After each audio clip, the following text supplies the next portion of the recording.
All right, Tom, the low budget watch collector, back again. A little more background into the actual collecting or acquiring aspect of it.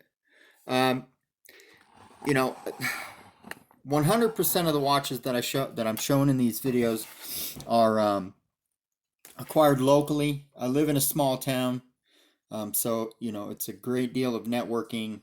Um, I'm very diligent. I run a jewelry business as it is, so I'm always, seeking out watches. I stumble upon them at yard sales, um, estate sales, word of mouth.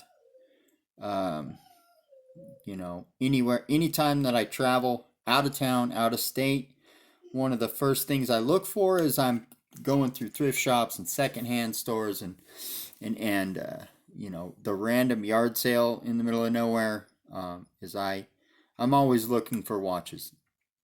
Um, many many times the watches can be priced out of my price range, whether the price is a good representation of the actual value of the watch or not, which some people hold things to be of higher value than they may actually be.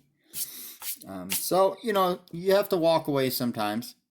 The two watches I have here are great examples of the kind of watch I will never walk away from.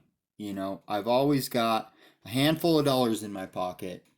Um, this particular or these two watches um, are from the 50s. The Benrus is a little earlier with the sub-second dial.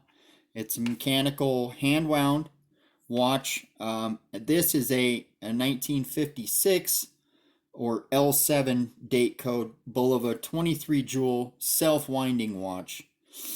Both of these are in pretty rough shape, to be honest. This one, they're both marked. This one's marked 20 micron, gold plated. This one's gold plated as well. Not sure what the marking or what the thickness. They're both stainless steel back, pretty heavily worn. There's wear through of the gold plating. There's some deterioration of the base metal underneath, especially on the Benrus. The interesting thing about these two watches here is from the moment I bought them and wound them up, they have literally just ran like champs. They keep reasonable time. I wore them for a couple of days, to pace them, check them out, see, if there was anything that needed to be done. There's not a heck of a lot of value here. Now, if I encountered a better 23 jewel self-winding Bulova that had a solid case that needed a movement, this would come in great handy, They both have the same bands that came with them when I got them. Presumably not the original bands to the watch. These things were, worn and enjoyed and, must have been accurate timepieces for the people who owned them. I paid a couple of bucks for each of these. I will add these to my collection all day long.